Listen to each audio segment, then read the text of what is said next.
Lantas bagaimana kita bisa merasakan pandangan seperti itu? Bagaimana kita bisa merasakan pandangan syi'aul basirah atau basirah itu sendiri, atau hakul basirah, hakikat basirah? Nah, itu tergantung kepada bagaimana kedekatan kita dengan Allah. Kalau kita jauh dengan Allah, maka yang nampak makhluk. Tapi begitu kita dekat dengan Allah, ya, begitu kita bersama Allah, begitu kita melihat hakikat semuanya ini dengan basirah, maka air itu tidak ada, maka makhluk itu semuanya tidak ada. Yang ada hanyalah Allah.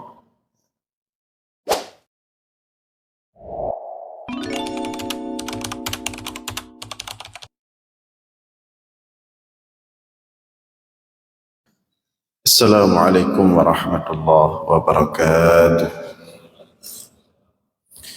Alhamdulillahil wahidil ahad, al-fardis samad, alladhi lam yalid wa lam yulad wa lam yakul lahu kufuwan ahad, walladhi laysa kamithlihi shay'un wa huwa as-sami'ul basir. اللهم صل وسلم وبارك على سيدنا ومولانا محمد الذي دعا الناس وأرشدهم إلى توحيد رب العباد.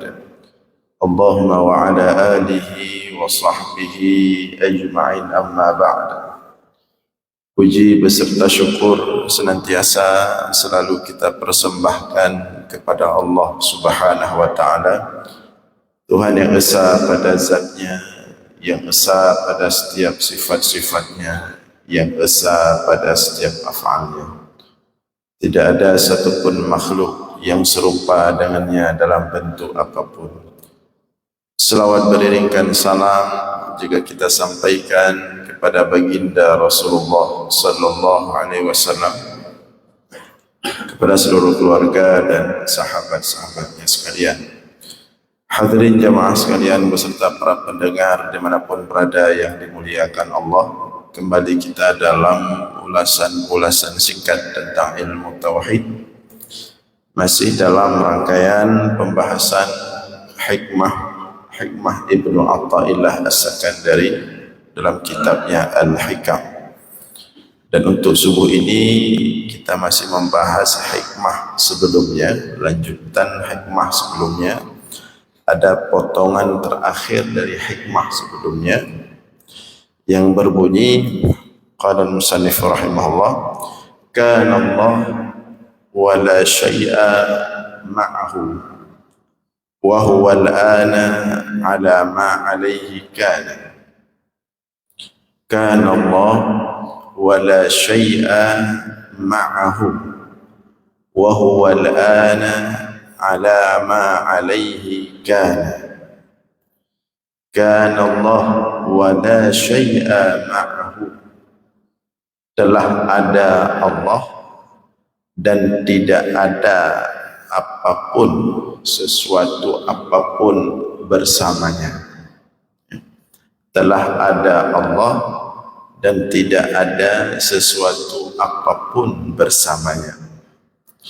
Wa huwa al-ana alaihi ala ma alaihi kan, dan dianya Allah hari ini, saat ini adalah sebagaimana dia telah ada dulu, seperti sebelum semuanya ada.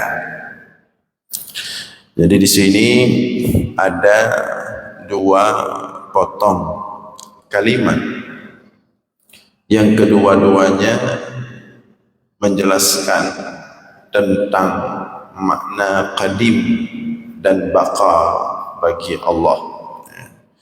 Kedua-duanya menjelaskan makna qadim dan baqa bagi Allah.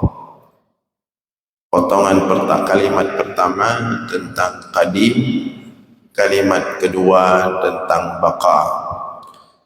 Kalimat pertama tentang qadim yang bermakna bahwa Allah tidak ada permulaan bagi wujudnya, dan dia telah dulu ada sebelum apapun ada. Kemudian potongan yang kedua, wujud Allah sebagaimana dulu ada, tidak berubah-berubah. Nah, itu kemudian kita maknakan dengan baqa. Dua potong kalimat ini sebagai penutup hikmah sebelumnya dari Ibnu Athaillah As-Sakandari. Ini berdasarkan beberapa nas, baik dari Al-Quran maupun dari hadis.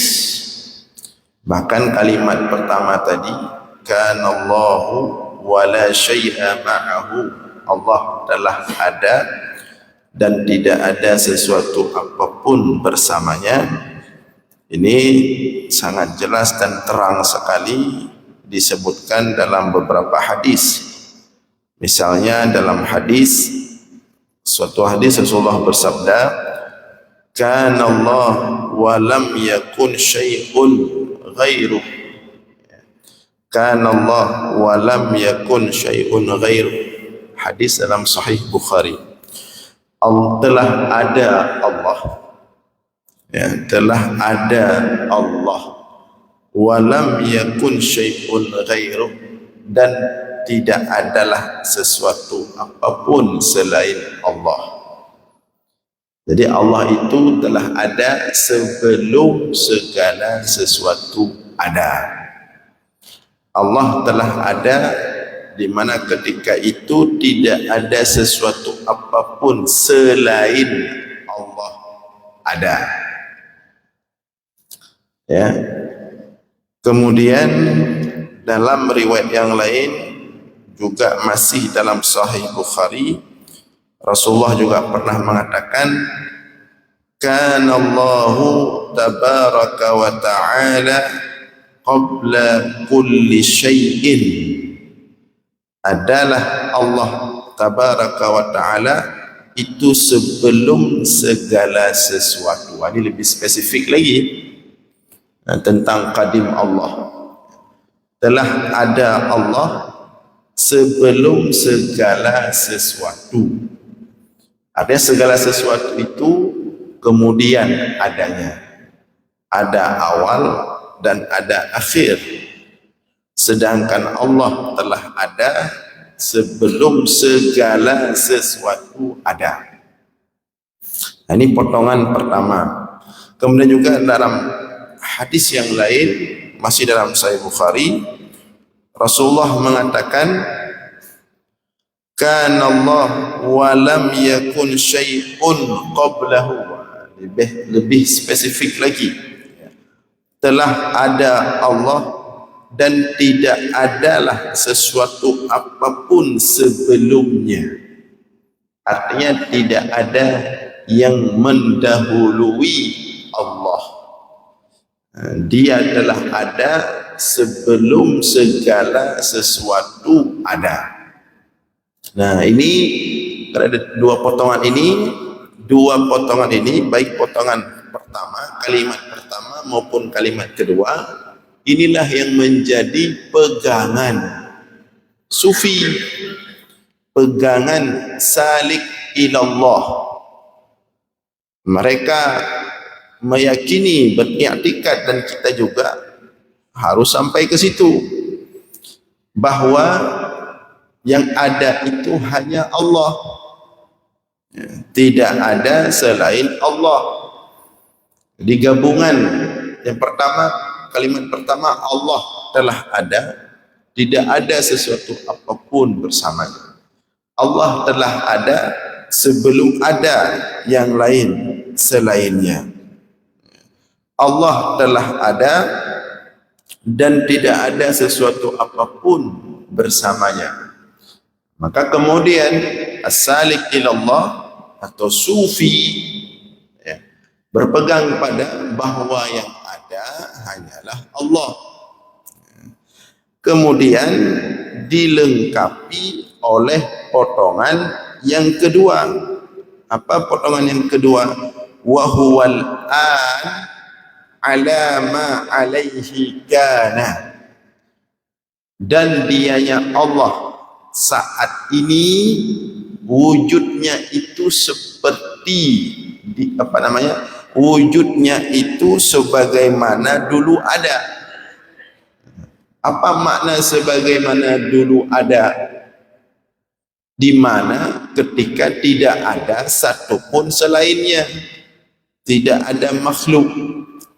Dulu tidak ada makhluk, Allah sudah ada. Sebelum ada makhluk, Allah sudah ada.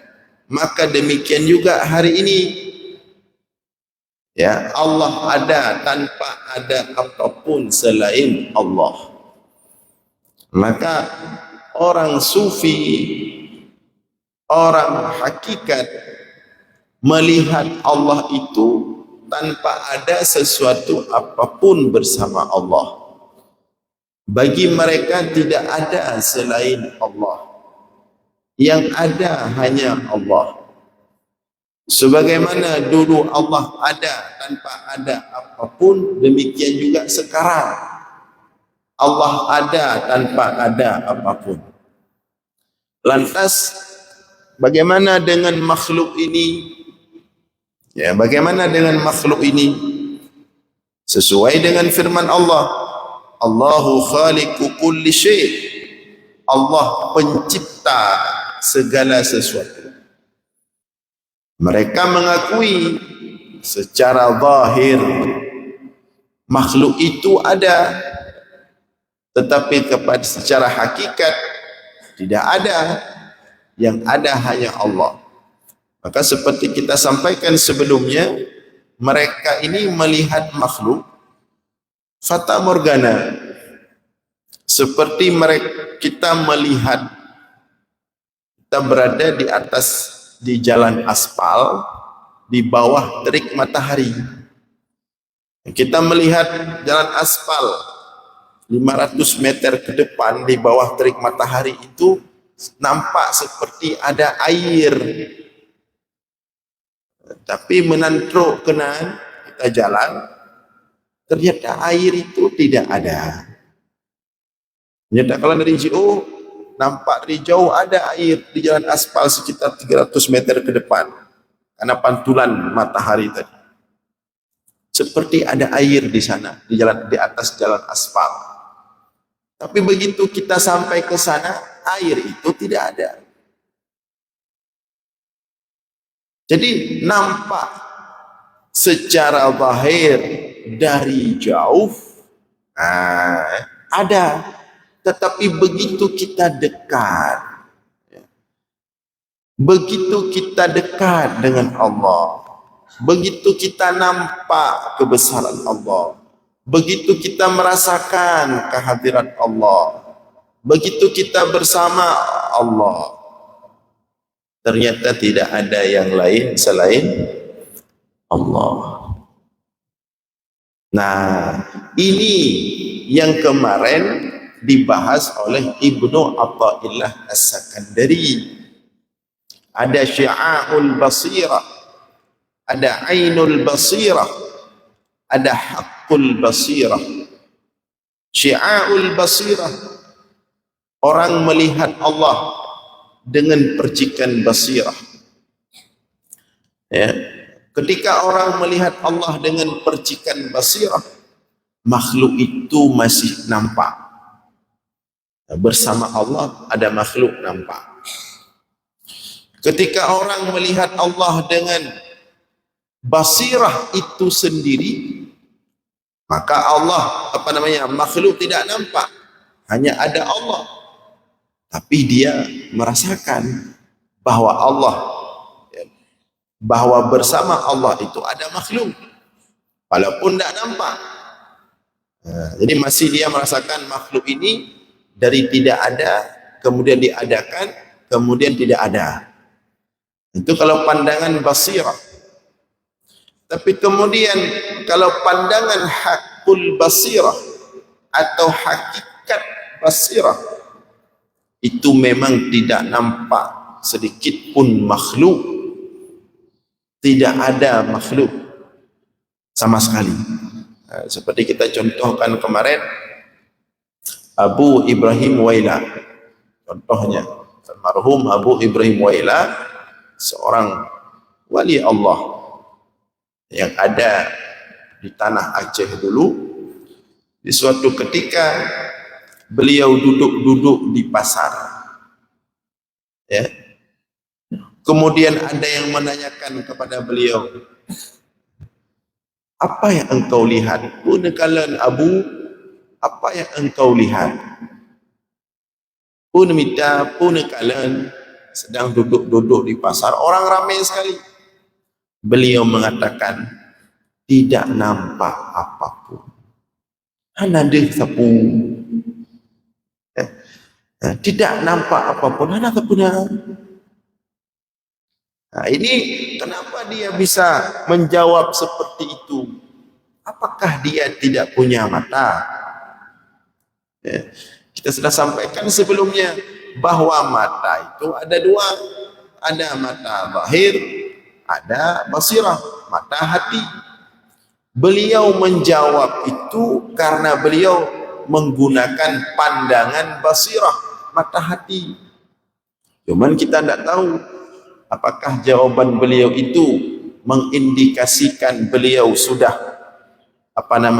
basirah atau hakul basirah atau syi'aul basirah. Yang pasti jawaban beliau ketika itu tidak nampak apapun daripada makhluk. Maksudnya yang nampak hanyalah kebesaran Allah, yang nampak hanyalah kehadirat Allah. Lantas bagaimana kita bisa merasakan pandangan seperti itu? Bagaimana kita bisa merasakan pandangan syi'aul basirah atau basirah itu sendiri, atau hakul basirah, hakikat basirah? Nah, itu tergantung kepada bagaimana kedekatan kita dengan Allah. Kalau kita jauh jarak kita dengan Allah, seperti tadi kita berlihat aspal dari jauh 300 meter ke depan, 500 meter ke depan, dengan pantulan matahari, kita melihat seolah-olah di sana ada air. Tapi begitu kita begitu kita datang ke sana, air itu tidak ada. Yang ada hanya jalan aspal tok, tidak ada air di atasnya. Demikian juga dengan Allah. Kalau kita jauh dengan Allah, maka yang nampak makhluk. Tapi begitu kita dekat dengan Allah, ya, begitu kita bersama Allah, begitu kita melihat hakikat semuanya ini dengan basirah, maka air itu tidak ada, maka makhluk itu semuanya tidak ada. Yang ada hanyalah Allah. Jadi begitu cara pandang mereka. Tapi perlu diingat, ketika Ibnu Athaillah menyampaikan rentetan susunannya itu harus diikuti. Dia mesti syi'aul basirah dulu, kemudian baru langsung basirah, kemudian baru hakikat basirah. Nah, itu yang perlu diperhatikan. Karena orang yang tidak menempuh jalan yang seharusnya dia tempuh, dia nggak akan sampai juga ke hakikat basirah. Misalnya orang mau melihat langsung dengan mata hatinya hakikat kebesaran Allah, kehadiran Allah tanpa ada makhluk. Tapi dia mau menempuh tingkat itu atau makam itu tanpa ilmu tauhid, tidak bisa. Tidak bisa kemudian hanya ikut majelis-majelis walaupun di situ ada mursyidnya, ada tarikatnya, pakai pakaian tertentu, gaya tertentu, kemudian langsung mengklaim dirinya telah sampai pada hakikat. Bisa. Itu bukan perjalanan biasa. Itu bukan perjalanan ringan. Itu bukan perjalanan mudah seperti kita berjalan secara zahir di bumi ini. Dia perlu proses, perlu tangga-tangga. Yang pertama, tetap harus melalui ilmu tauhid. Dia pelajari dulu sifat Allah bersama dan beserta dengan dalil-dalilnya. Dia kenal dulu sifat nafsiyah tentang wujud Allah. Dia kenal dulu sifat salbiyah untuk dia bisa membentengi dirinya daripada pemahaman-pemahaman dasar yang negatif tentang Allah. Qidam, baqa, mukhalafatu lil hawadisi, qiyamuhu binafsihi, wahdaniyah. Dia harus paham itu dulu. Kemudian setelah paham salbiyah, maka tentang wujud Allah sudah aman. Tidak ada masalah lagi. Pemahaman dia tentang wujud Allah sudah pas. Baik keberadaan Allah itu sendiri maupun kemahasucian Allah. Kemudian ketika kita sudah mengetahui tentang wujud Allah, kita beriman Allah itu ada. Dan kita beriman Allah itu sempurna, suci daripada segala sifat-sifat yang negatif. Apakah sudah cukup? Belum. Allah punya sifat-sifat yang dengan sifat-sifatnya itulah Allah menciptakan seluruh makhluk. Allahu khaliqu kulli syai'. Dia menciptakan seluruh makhluk. Sifat-sifat apa itu? Sifat ma'ani. Ada 7. Kemudian dari sifat ma'ani hasillah sifat ma'nawiyah. Juga ada 7. Maka digabung yang pertama 1 nafsiyah, kemudian salbiyah 5, ma'ani 7, ma'nawiyah 7, jadilah 20. Kemudian apakah dengan mengetahui sifat 20 tersebut sudah cukup? Belum. Harus beserta dengan dalil-dalil. Dalilnya pun ada 2, dalil ijmali, dalil tafsili.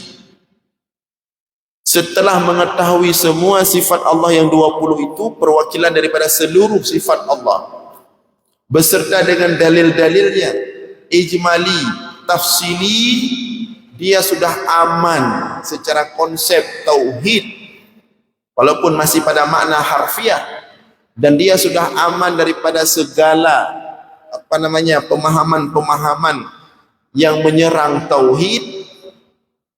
Baru kemudian dia beranjak ke makam berikutnya.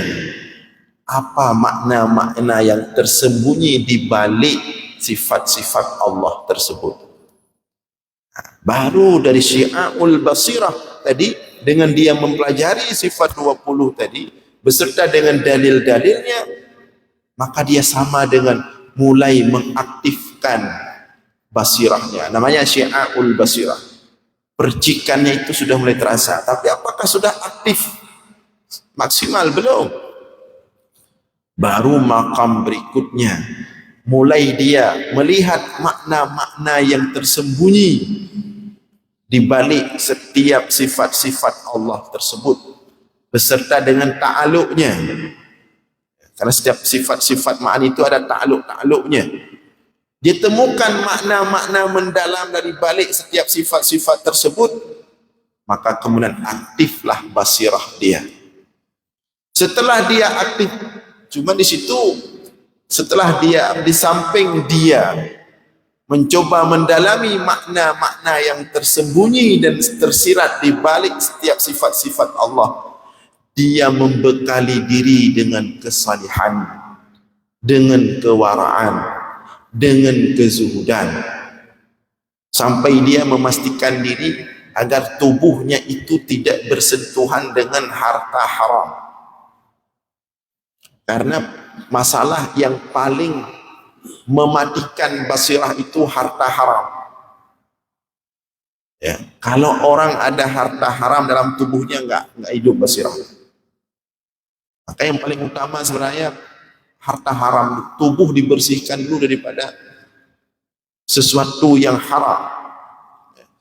Nah, setelah seperti itu, ya, kemudian dia terus membersihkan dirinya, meningkatkan kewaraannya, kezuhudannya, maka ketika itu mulailah basirah dia menyala-nyala. Nah, ketika itu nilai makhluk mulai berkurang. nilai makhluk di matanya mulai terasa tidak ada apa-apanya. Seperti kata Rabi'ah Al-Adawiyah, idza wajadtul widda fa fawqa turabi turabun. Apabila cinta Allah telah kudapatkan, maka semua yang ada di atas tanah, semua yang ada di atas bumi adalah tanah semuanya. Tidak ada apa-apa, tidak ada arti apa-apa. Tapi dia masih mengakui adanya eksistensi makhluk. Cuman dia enggak menganggap ada nilainya. Yang ada hanya Allah. Nah, proses penggabungan ilmu tadi dengan kezuhudan yang terus meningkat, yang terus dalam, penggabungan ilmu dengan tazkiyatun nufus yang berkelanjutan, kalau terus ditingkatkan, maka baru sampai kepada hakul basirah, hakikat basirah. Bukan makhluk tidak ada nilai, memang makhluk itu tidak ada sama sekali. Tidak ada sama sekali. Nah, jadi itu jenjangnya. Menyodok orang tiba-tiba semangat ikut tarikat karena galak meratib ilmu tauhid hana gebet sifat 20 hana moho, belum berbicara dalilnya, belum berbicara ta'aluk-ta'aluknya, kemudian tiba-tiba mengatakan diri ahli hakikat, kemudian mengatakan orang belajar tauhid, kalian ini tidak paham, kalian masih dasar-dasar. Sebabnya hana mahoji pegah danyo, kalian tidak paham, kalian masih berbicara kalimat-kalimat. Kami sudah sampai kepada hakikat. Perlu diperhatikan, orang yang sudah sampai kepada hakikat, dia mulai dari kalimat. Tidak mungkin dia sampai kepada hakikat kalau dia tidak mulai dari kalimat. Ya, seperti Imam Al-Ghazali menjelaskan tentang makna la ilaha illallah dalam hati seorang salik. Ya. Pertama kalimat dulu. Kalimatnya apa? La ilaha illallah. Harus ada kalimat dulu. Kalau tidak ada kalimat, bagaimana kita mengetahui makna kalimat? Harus ada la ilaha illallah, kalimat tertulis dan dijelaskan.